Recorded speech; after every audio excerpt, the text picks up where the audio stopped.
Welcome to the Draft Deeper podcast. This is your host, Nathan Grubel. Joining me, as always, is my producer, Kevin Black. On tonight's episode, it is very fitting that I bring on two of my No Ceilings cohorts who have yet to be on the Draft Deeper podcast. Tyler, I think I tried to get you on at some point last year, but you and your busy schedule, you always have too many more important things to do or accomplish than talk to me.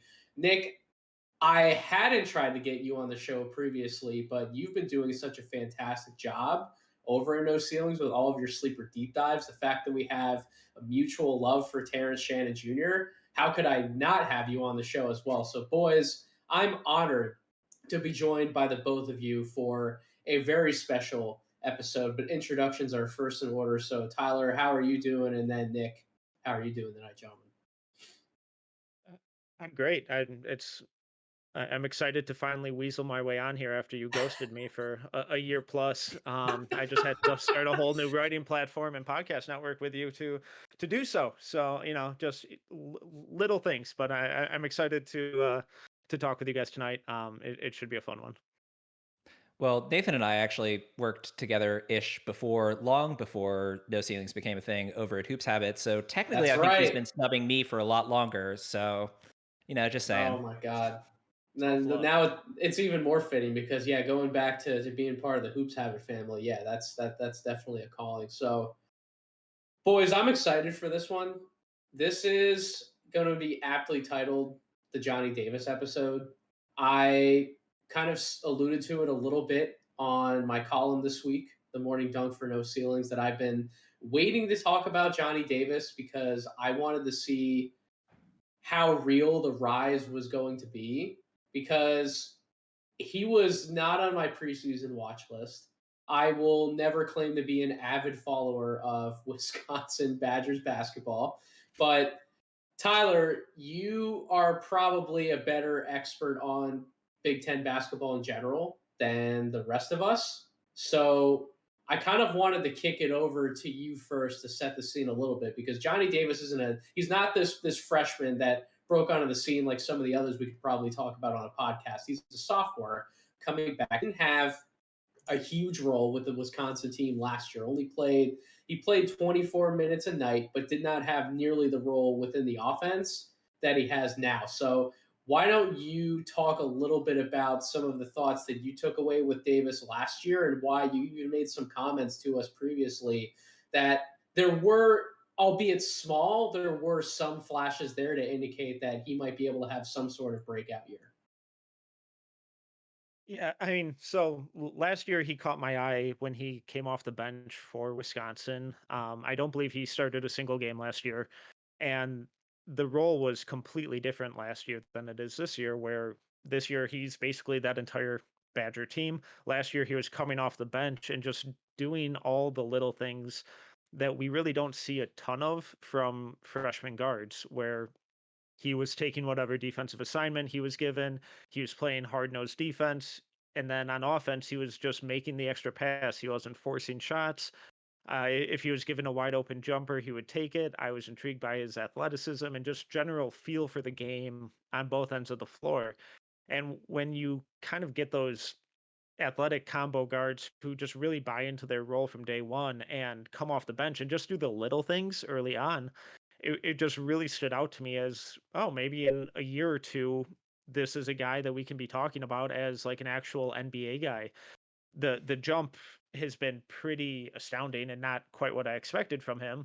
But entering the season, I had him as like an early second round guy because of those that two-way versatility, that feel for the game, the athleticism, and I was just fascinated to see how he was going to grow into a role that, now I did not expect at all.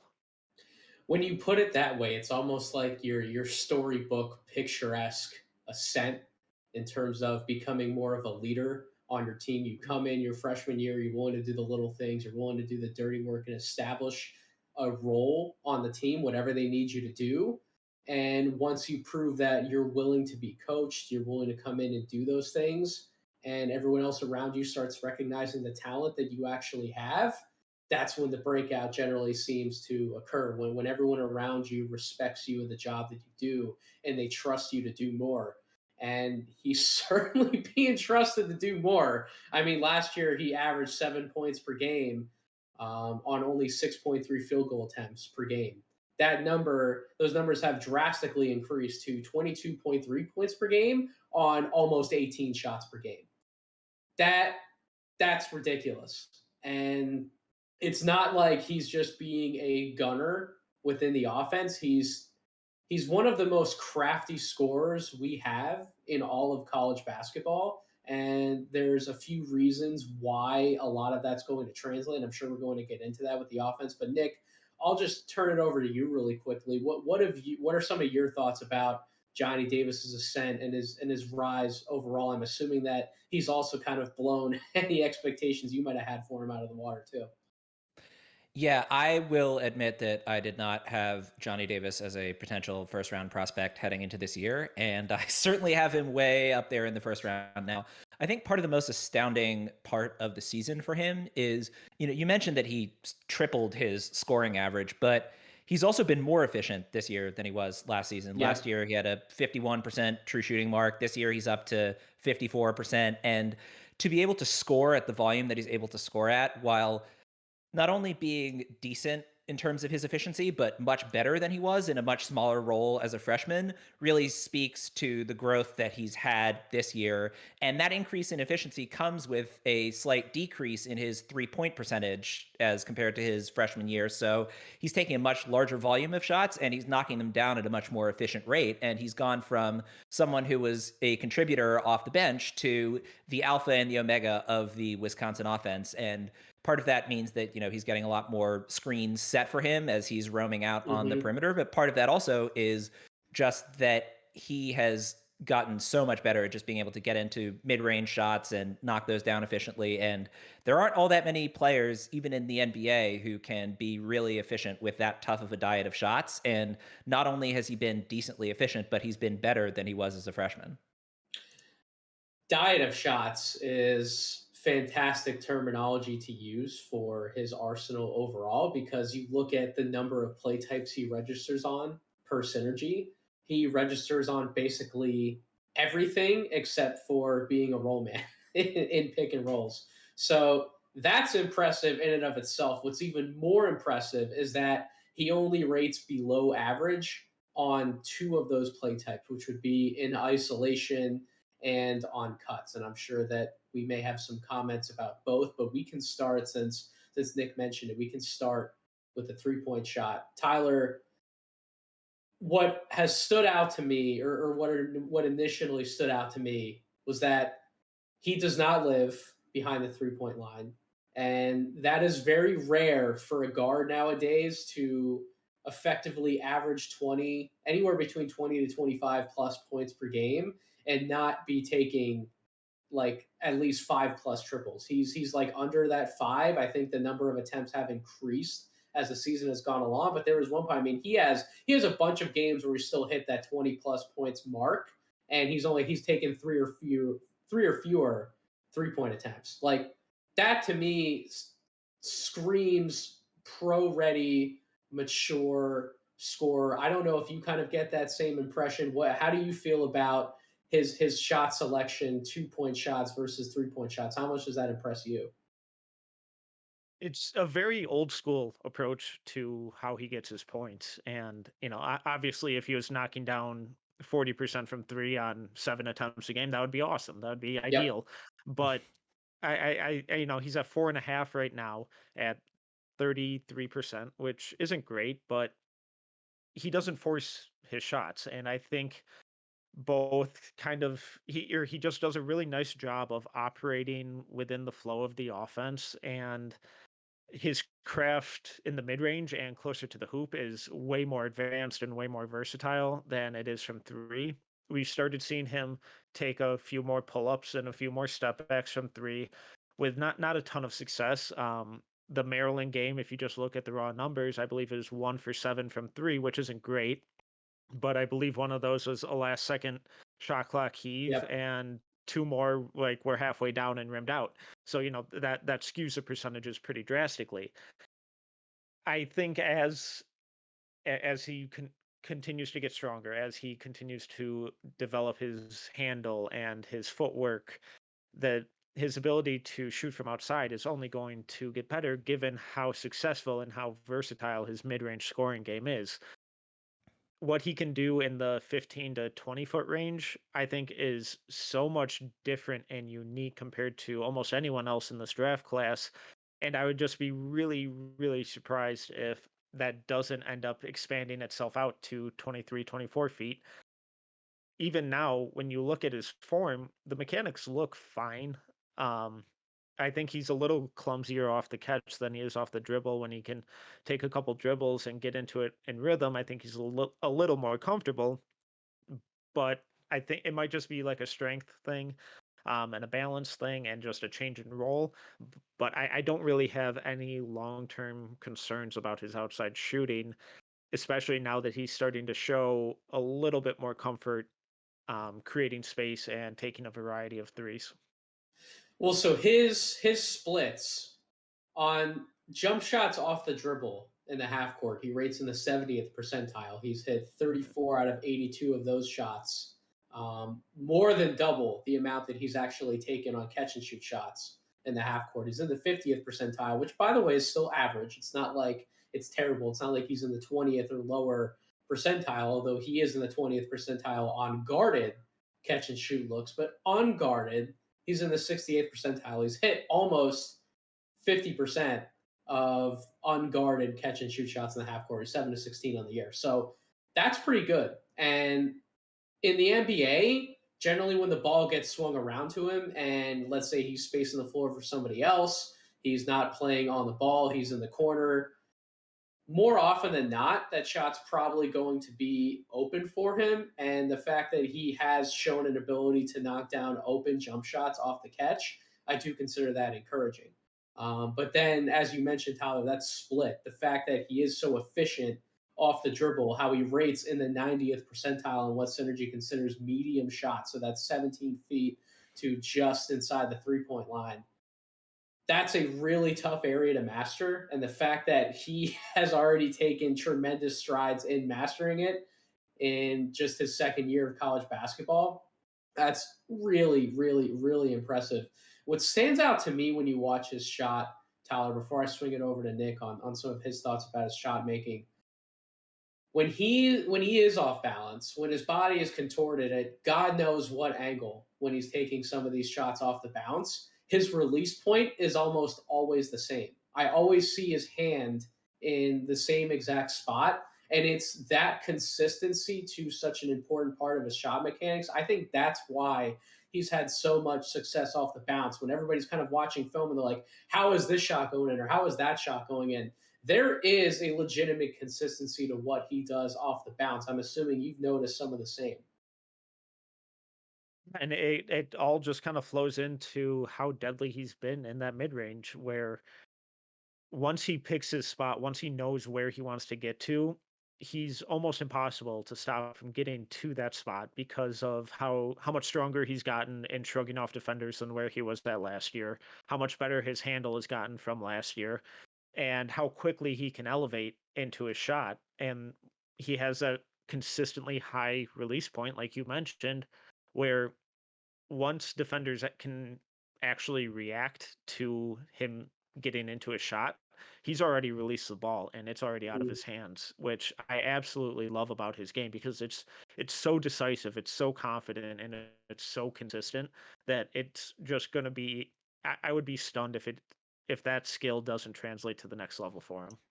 Nick, how many times have you had to pick your jaw up off the ground when watching Johnny Davis hit some of these mid-range shots? Like, how impressed are you with his mid-range shot making, considering you are someone who, like me, we didn't have him as a top 30 guy preseason, but he's taken meteoric rises up our boards. That's obviously the main driving factor. How much has he impressed you with his shot making ability so far? I have to admit that I'm stunned by his shot making ability. And as Tyler and I have talked about before, I tend to be someone who is very slow to buy into guards who are not particularly efficient, who mainly rely on mid-range jump shots. But I think the difference between Johnny Davis and so many other of those kinds of players is that he makes really good decisions with the ball in his hands, and he's looked excellent at times this year, not just in terms of him being able to get to his spot in the mid-range and pull up for jaw-dropping kind of shots, but also that when the opportunity isn't there, he's shown a real willingness to move the ball along and either have somebody else shoot it or run off screens and get himself open again. I mean, that's the kind of relentless ability to sort of hunt out his own shot in a way that doesn't diminish his team that makes it really easy for me to buy in when his archetype is not always the kind of player that I'm willing to buy into, especially this early on in the draft process. I mean, when you think about scoring at the NBA level, it's can you hit open spot up shots? Can you create and manage offense out of pick and roll? Can you handle the ball and score in transition or fill the lane properly to help somebody else score in transition? Those are really the main ways that you see NBA offenses sort of build themselves out. And if you can excel in one or a couple of those areas, you're probably going to find yourself having some level of success almost immediately in the NBA, especially when you factor in his level of shot making. He's in the 90th percentile scoring out of pick and roll sets, 82nd percentile when you factor in pick and rolls, including passes. I think that's been really his best attribute is that as soon as he gets that initial screen up top, Tyler, when he's able to turn the corner off of that screen, he just knows how to pick apart a defense. He knows exactly what spots he needs to get to, how he needs to approach that situation. We've talked about the pull-up shot enough that's pretty much his bread and butter from the free throw line extended. He can get to the basket if needed, although he's not the greatest finisher around the basket, and I'm sure you might have some thoughts about that. But his manipulation as well to hit the roll man or hit a cutting guy, he's had much better passing vision than I anticipated for somebody who does take almost 18 shots per game for his team and has to have so much of the bulk of the scoring on his shoulders. He is a much more willing passer than I thought. Talk about some of his passing out of pick and roll sets and some of his unselfishness offensively in general. I think it really kind of stems from what I talked about with how he played as a freshman and playing within the flow of the offense and playing that role and making sure that the ball's consistently moving. When you look at his assist numbers, it's going to be underwhelming. But then when you look at Wisconsin as a team and remove Johnny Davis's numbers, they're shooting 48% from two and 28% from three. Those aren't good numbers. It's kind of Cade Cunningham-esque at Oklahoma State last year, where even though he's making these, great passes, it's not necessarily being rewarded and kind of undervaluing Davis as a playmaker. But like you said, it's just consistently the right decision. He's not the best playmaker in this class, but I do think he's one of the best passers with his vision and ability to just hit the open man and read the defense, take what they give him to just make sure that they consistently get the best shot possible. You mentioned how he can really dissect the defense when he comes off the pick.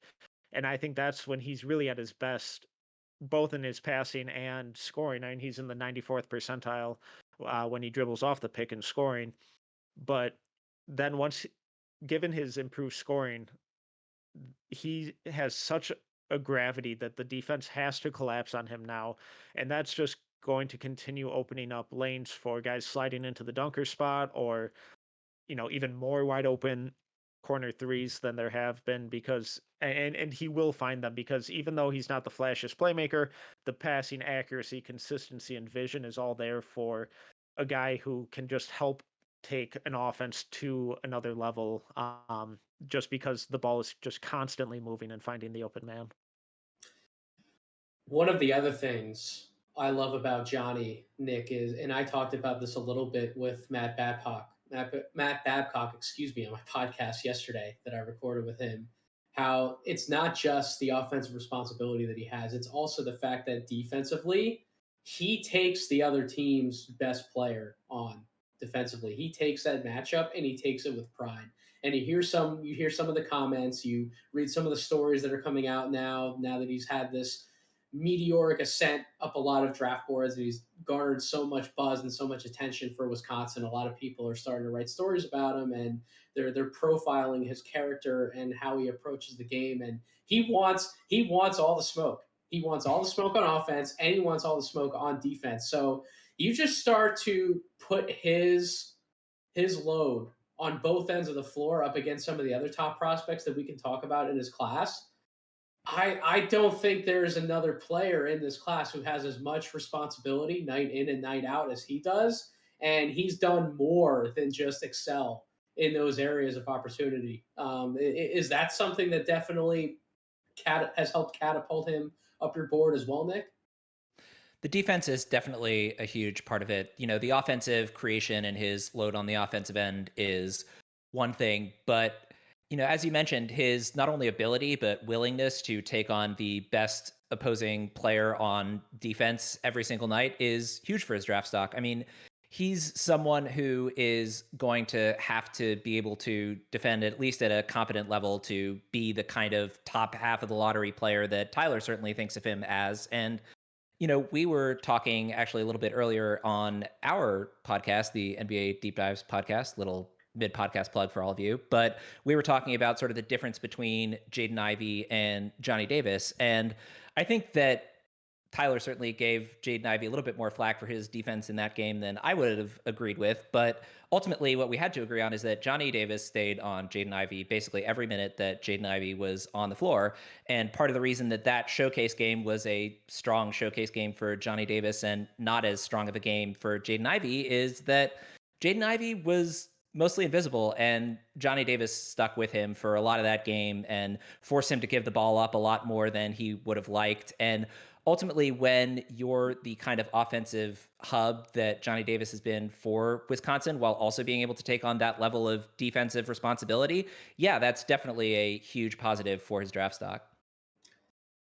So, Nick, just looking at your big board, your latest board that you put into the pool for our no ceiling composite board that we just released, you have Jaden Ivey third, and you have Johnny Davis eighth. So there is a significant gap between the two. So I'm assuming that you didn't take as kindly to Tyler's original notion that the battle between Jaden Ivey and Jonathan Davis should be a little closer than someone like you would rank, for example. Are you sort of coming around to Tyler's argument a little more, or are you kind of still split in that you do see Ivey as at least one level ahead of Davis as a prospect so far? I think it's a combination of those things. I think really the main thing is that I'm just very, very high on Jaden Ivey. It's not as much of a comment on Johnny Davis at all as it is a comment on the fact that I really believe in Jaden Ivey. Also, admittedly, Johnny Davis at 8 was a significant rise from where I had him on the first big board. And so part of that is just, catching up a little bit and seeing more of his film and seeing how impressive he's been. I think that by the time we get around to version 3.0, there's a good chance that I have Johnny Davis in the top half of the lottery rather than the bottom half of the lottery. He's been incredibly impressive. I don't want to deny that at all. I think really the only difference in ranking there is just that I am a huge believer in Jaden Ivey, and I've been a huge believer in Jaden Ivey since before this season, whereas with Davis, it's more been coming around on him rather than just being really high on him and staying really high on him. Metcalf, you, on the other hand, have Davis ahead of Ivey. You made that bold proclamation. You thought you were coming out on the No Ceilings podcast with a hot take that you had Davis over Ivey. That's where this conversation was going to end. And then I said, fuck that. I want to one-up this guy.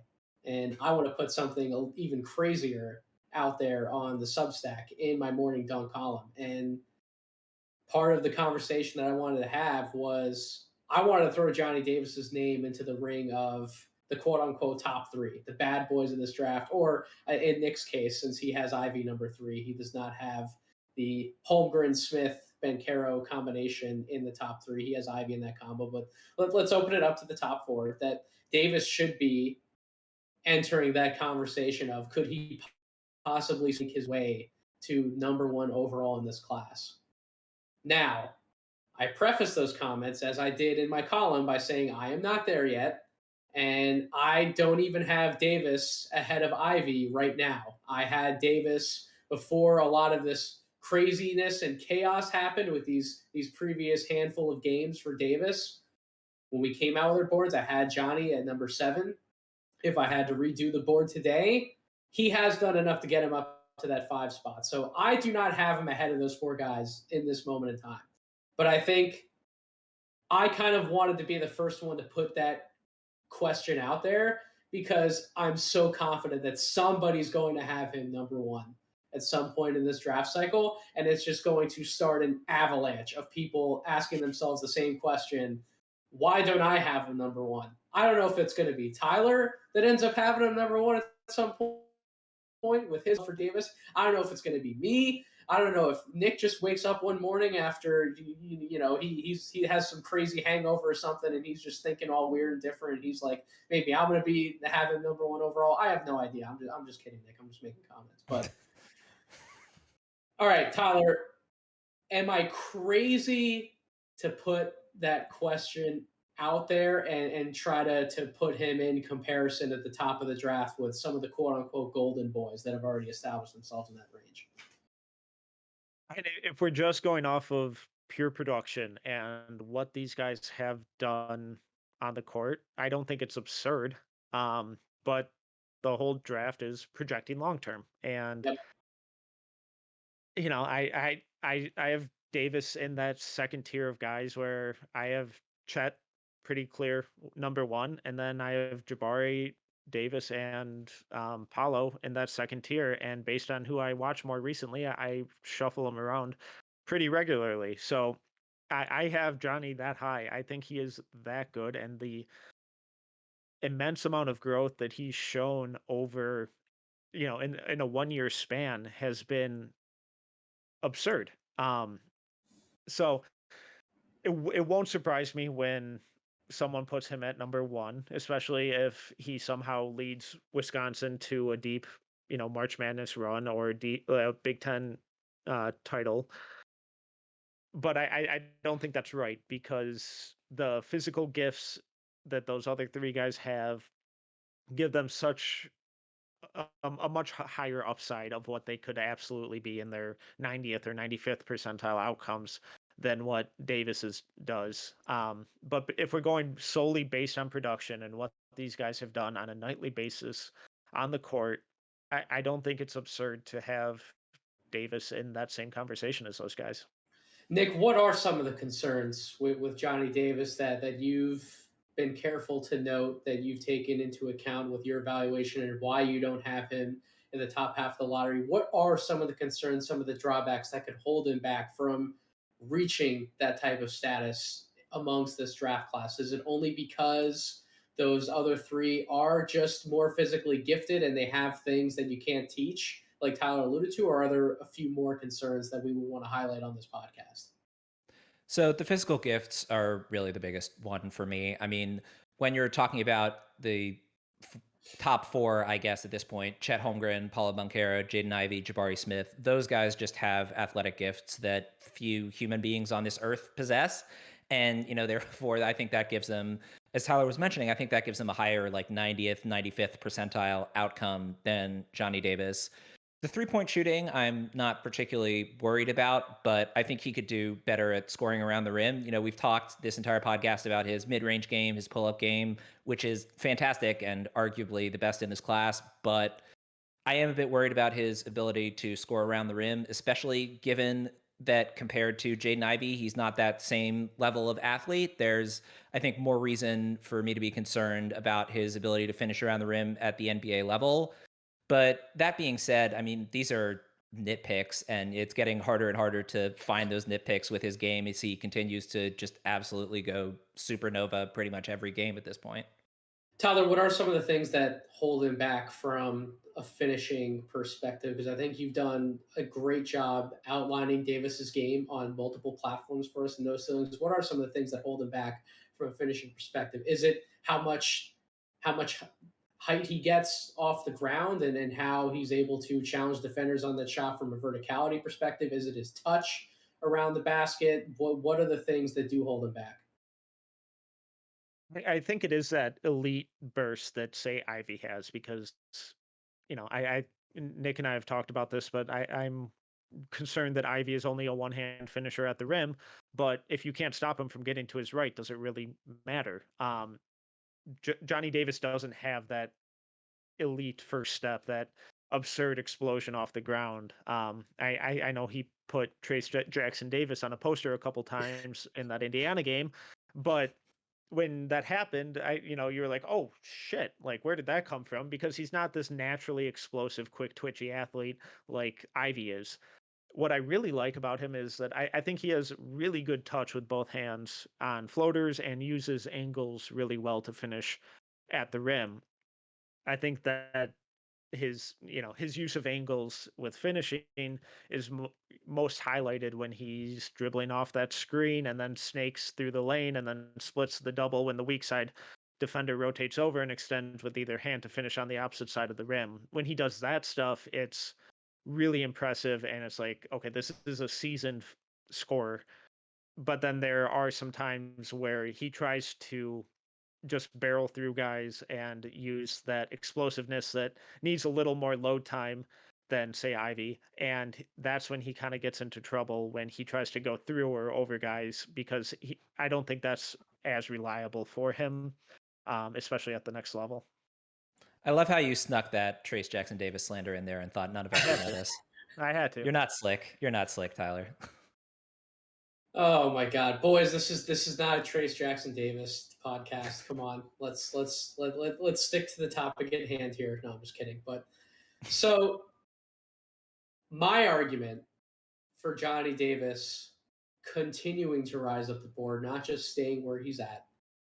We talk about his big game heroics. He's really only had two quote unquote stinkers on the year from a shooting perspective, and that was against Green Bay and Illinois State, two teams that clearly aren't going to set the world on fire. But every other big game where he's been called upon to carry the offense and actually produce, like Texas A&M, Houston, in their loss to Ohio State, he still had a very efficient game.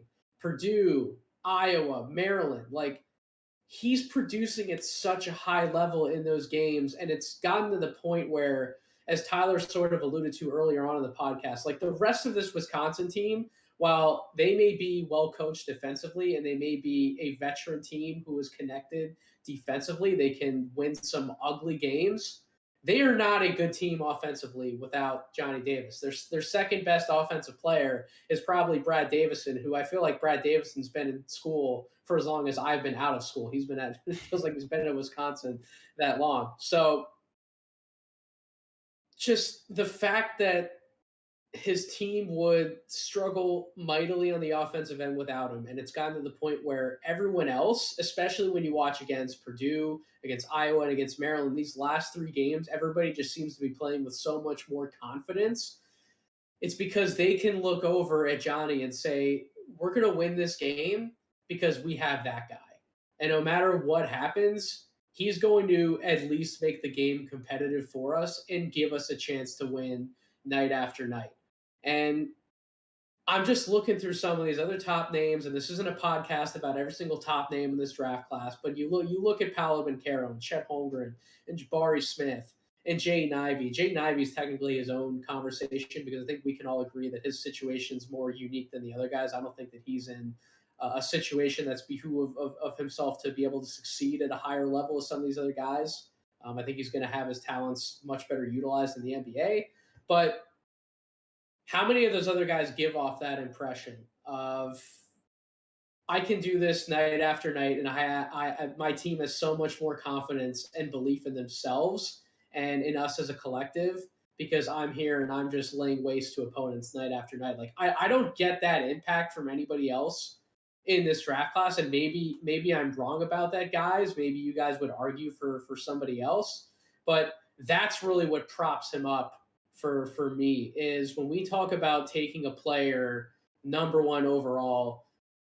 Sure, they can have their flaws and we can nitpick some of their flaws, but at the end of the day, that top rank should be reserved for arguably the best leader in this draft class. And right now, where we sit at this point in the season, I haven't seen a better on court leader who could challenge for that number one spot than Johnny Davis. And do I have a case here, Nick, or am I completely out of bounds with that comment? I think you have a case here, but I think part of the main reason that you have a case here is so just for the two guys that I have at the top, Chet and Paulo Banchero, they have a much better team situation Yep. around them, and therefore they aren't required to, put up 18 shots a night and lead the offense and take care of the best player on the opposing team on defense. I mean, one of the biggest criticisms of Paulo, especially at the high school level, but even at times during his Duke career, is that sometimes he looks like he's almost bored out there. And it's just like, oh, I'll try this, dribble into a contested 19-foot post fadeaway because I don't know, we're up by 25 and I'm bored right now.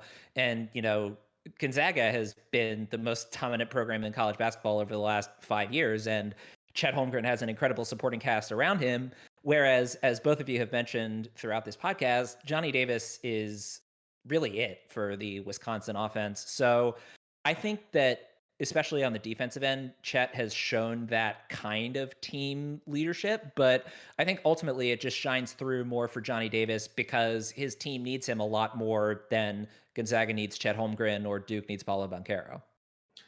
Probably the main combative point against my argument for Davis in that sort of capacity is that you kind of alluded to it, Nick, that Chet and Paolo and Jabari, especially Jabari, they can kind of find a home on virtually every team in the NBA. Like every NBA team is targeting those three guys at the top of the draft because almost every NBA team can use one of those three guys and just insert them into the lineup, and they're just that more beneficial to the team's overall success. And in different ways, Paolo's obviously an offense first player.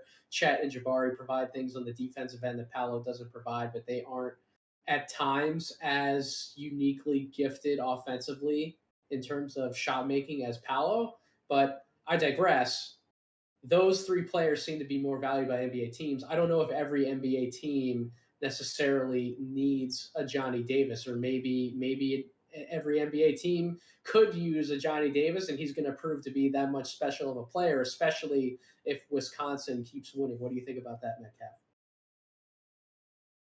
And I would certainly take a Johnny Davis on the Timberwolves right now. I because I think he's proven that he can take over and be that main guy as he is this year. But he's also not afraid to, take a lesser role and play more within the team concept, which he kind of still does on a nightly basis.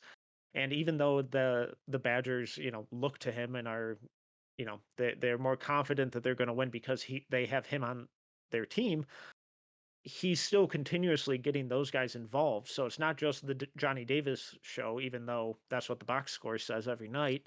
He's still moving the ball. He's still looking for guys. He's still hitting the open guy. He's still playing hard on defense and communicating and picking up his teammates and doing all those things, which it'd be so hard to not want to play super hard for that guy and with that guy. So, Yep. yeah, I guess the archetypes of Jabari, Chet, and Paolo are a little more unique and a little more rare.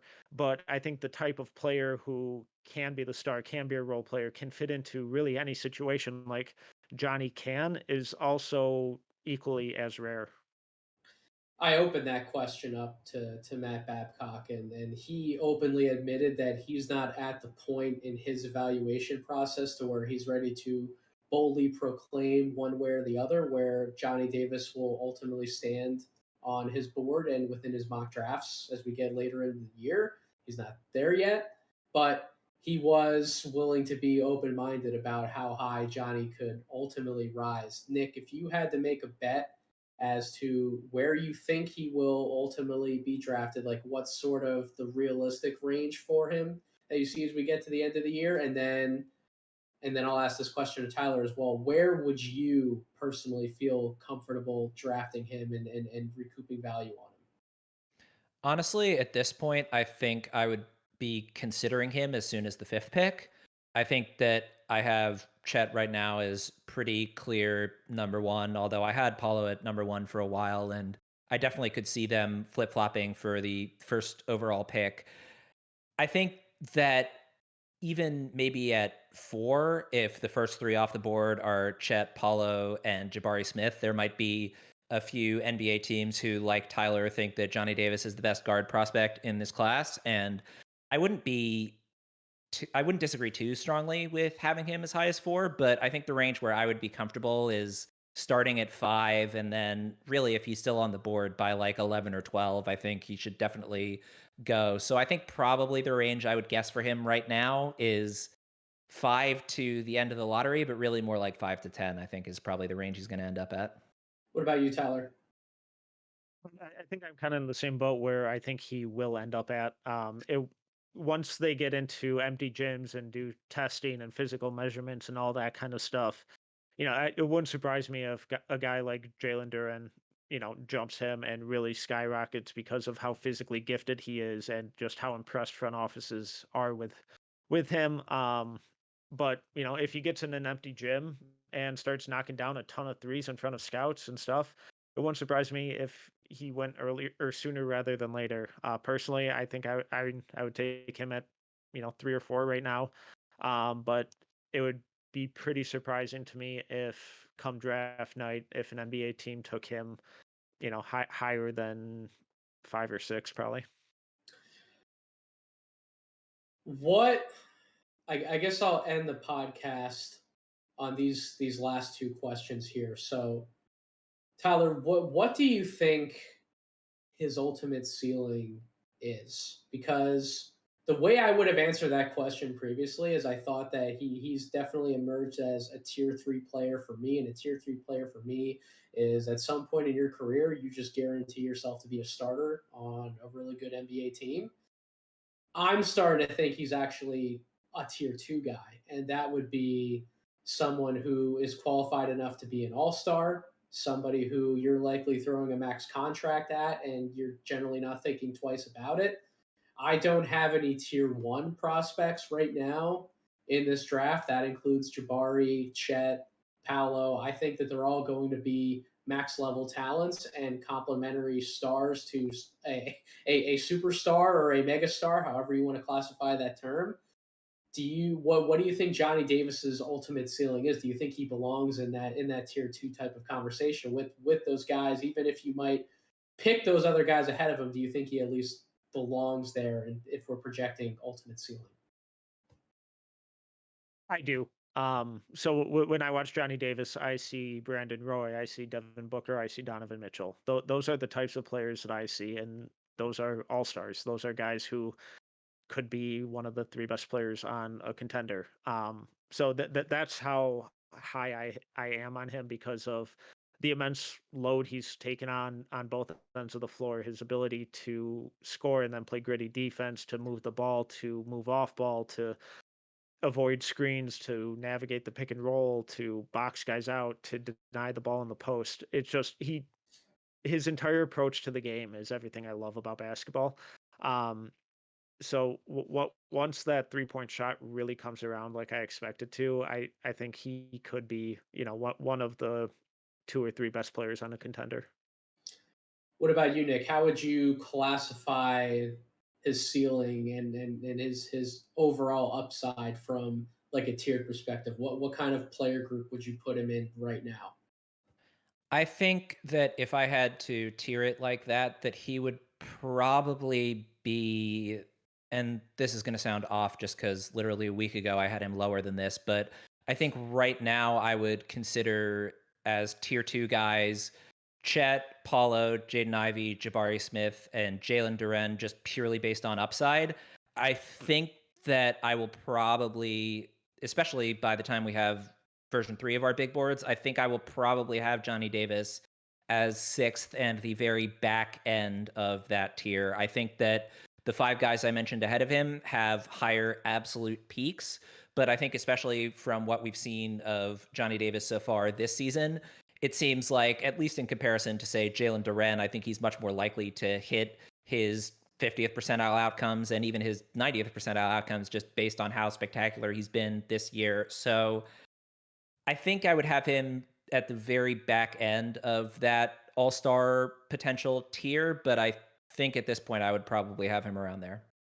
That's an absolutely fair assessment. So, Nick, I'll start with you. I'll ask this last question, and then I'll kick it over to Tyler. So, if Davis is going to keep climbing up your board and get to where you think you're going to put him by the next edition of your board, what do you want to see from Davis to essentially make that swap? Is it basketball skill related? Is it just more like a winning factor? Like if he keeps carrying his team to these big wins, like is that enough to do it for you? Because for me, I think, and this might be an answer that the both of you have. I think it's easy to say, well, if his 3 point percentage continues to climb on similar or greater volume than what it's at now, that's obviously a massive indicator too. Maybe this guy does have a little more potential than we were initially thinking. I think, as Tyler and I talked about, I think his shot mechanics are good. I do buy the shot. I buy the shot just naturally improving over time with more repetition, especially once he gets to the NBA. I think if that team just keeps winning basketball games and they keep winning in the same style that they are, that you can just tell everybody on the court is so excited to step on that court and they're just excited to play with Johnny and everybody's engaged and energized and they just keep doing that. I think that's enough for me to keep raising him on my board. But what do you in particular want to see, Nick? Honestly, it's pretty simple. I really just want to see him take and make more three pointers. I think that the main concerns that I have about his finishing around the rim are not something that he's going to fix over the next 2+ months of the college season. But if he can just add a couple more pull up threes to his shot diet every game and go from, say, 33% to, somewhere closer to NBA league average, like 35, 36, 37% range, then I think at that point I'd definitely have to consider him for the top five. But I think that the other sort of developmental changes in his game will be longer term things in terms of finishing around the rim. I mean, in terms of getting to the line and making his free throws, he's already really good on that front. So, really, the only offensive thing that I would need to see from him to boost him up higher would just be more 3 point makes and even more 3 point attempts, honestly, if he can hold at that 33% mark, just to show that he's someone who is more dangerous from beyond the arc. I think that would be enough for me to boost him higher. But that's really the main thing that I'm going to be watching for him down the stretch, because there is very little doubt in my mind that he's going to continue to play this large of an offensive role for Wisconsin. And if he keeps up what he's been doing so far this season, which I have no reason to doubt at this point, I sincerely doubt that I will drop him out of the top 10 and top 8 and maybe even top 6 at this point. This is why I'm excited for Nick to plug NBA Deep Dives at the end of this podcast and why he's a better host than I am. I almost went a whole podcast without talking about Johnny Davis's free throw shooting and how often he gets to the line and how big of a part that is about his game, something that I've raved about on other shows. I almost didn't mention it on the Johnny Davis episode. Jesus, I'm a terrible host. I'm sorry. But Tyler, what about you? What do you want to see from Johnny throughout the course of the year? Honestly, just more of the same. So just to piggyback off the free throw comment, and he was at 1.5 last year. He's up to almost 6 a game this year on 80.5%.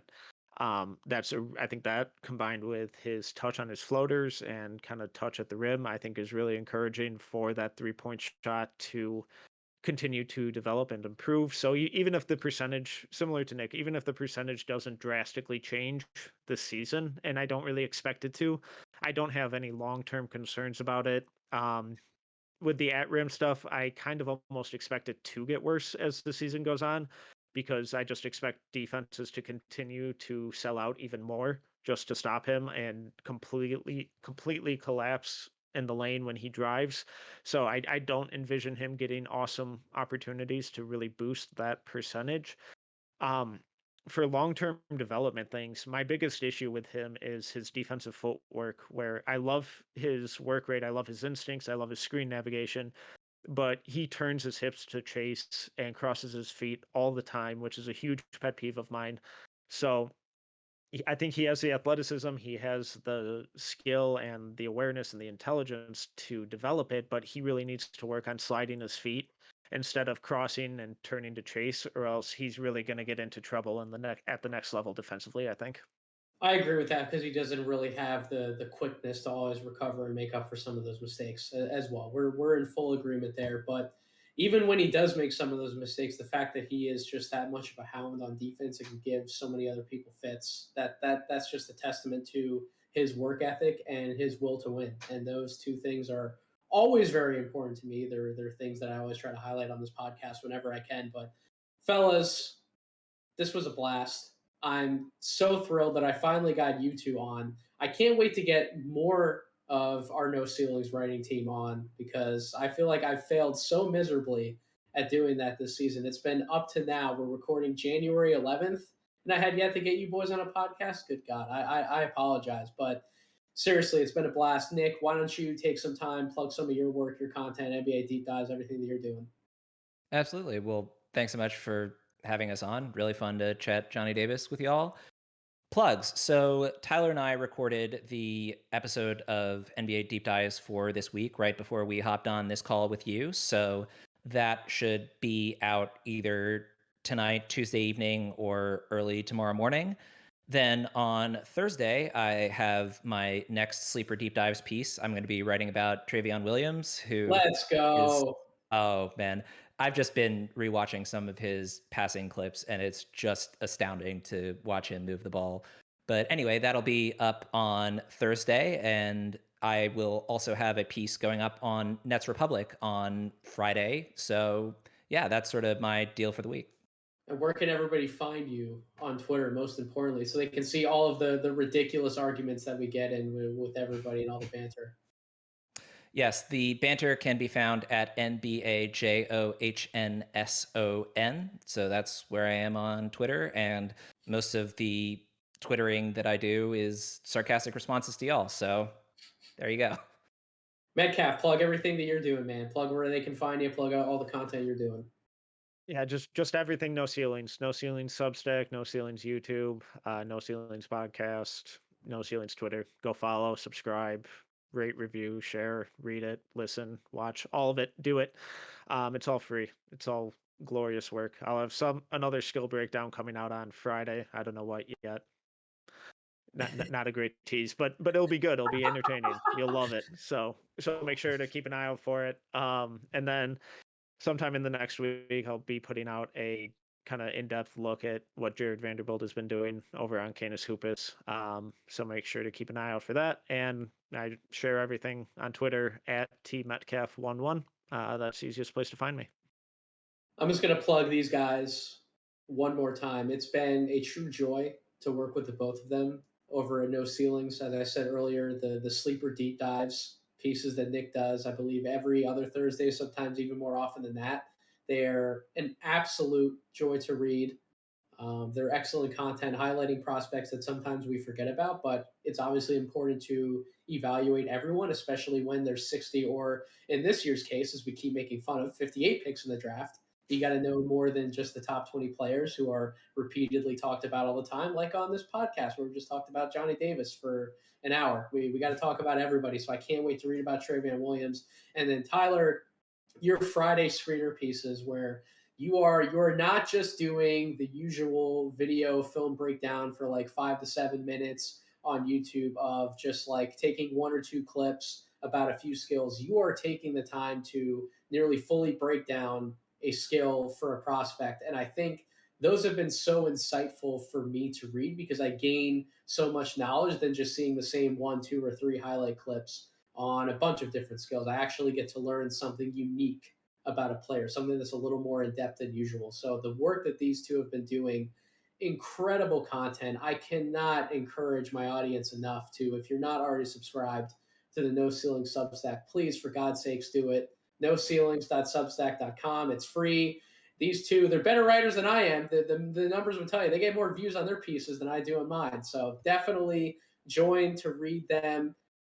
Thank you for listening to this episode of this podcast. If you haven't subscribed already, you can find Draft Deeper wherever you get your podcast, Apple Podcasts, Spotify, YouTube. Make sure to follow me on Twitter at Draft Deeper.